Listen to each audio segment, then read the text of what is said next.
وزیر دفاع خواجہ آصف کا کہنا ہے کہ الیکشن پر اختلاف اپنی جگہ لیکن شہداء کے خلاف مہم چلانا گھٹیا عمل ہے۔ خواجہ آصف نے کہا پی ٹی آئی اپنی شناخت کھو چکی، یہ آج بے نام پارٹی ہے۔ جو ہے اپنی شناخت جو ہے کھو چکی ہے، آج یہ نہیں پتا یہ پی ٹی آئی ہے، ایم ڈبلیو ایم ہے یا سنی اتحاد کونسل ہے، کیا نام ہے ان کا، کوئی نام ہی نہیں ہے، بے نامی ہو گئے ہوئے ہیں۔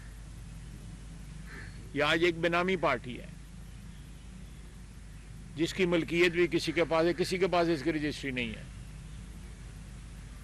کون اس کو چلا رہا ہے، کون لوگ ملک سے باہر بیٹھ کے اس ملک کی تباہی کے جو ہے منصوبے بناتے ہیں، آئی ایم ایف کے آگے جا کے مظاہرے کرتے ہیں، اس کی پارٹی جو ہے اب کس کے حوالے ہے؟ وہ جو لیڈر ہیں ان کے حوالے ہے، ان کی ہمشیرگان کے حوالے ہے، یا وہ جو لوگ جو ہیں کو جیب میں ہاتھ ڈال کے جو اسمبلی میں پھرتے رہتے ہیں، سگریٹ سوٹے لاندے رہتے ہیں، یا ان کے حوالے ہیں؟ کن کے حوالے ہیں؟